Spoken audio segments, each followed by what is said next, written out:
আমি যাচ্ছি মামার বাড়ি আর ট্রেন ধরবার জন্য চলে এসেছি এখন শিয়ালদা স্টেশন। শিয়ালদা স্টেশনটা প্রচণ্ড ভিড়, চারিদিকে লোকে গিজগিজ করছে।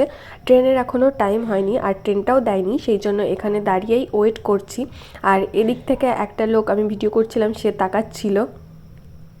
যাই হোক, ট্রেনটা দেওয়ার পর আমি রীতিমতো যুদ্ধ করে ট্রেনে উঠেছি। আর যদি যুদ্ধ করে না উঠতাম তাহলে ট্রেনে বসার জায়গা পেতাম না। আর বাইরে বেরোলে কিন্তু আমি মাস্ক অবশ্যই পরি, কিছুদিন পরতাম না, এখন আবার পরি। আর ট্রেনটা শিয়ালদা স্টেশন ছেড়ে চলে যাচ্ছে এখন। তো ফাইনালি 4 থেকে 5 ঘন্টা ট্রেন জার্নির পর আমি নেমে পড়েছি স্টেশনে। আর বাবা মা দুজনেই আমাকে বলেছে নিতে আসবে, কারণ অনেকটাই রাত হয়ে গেছে।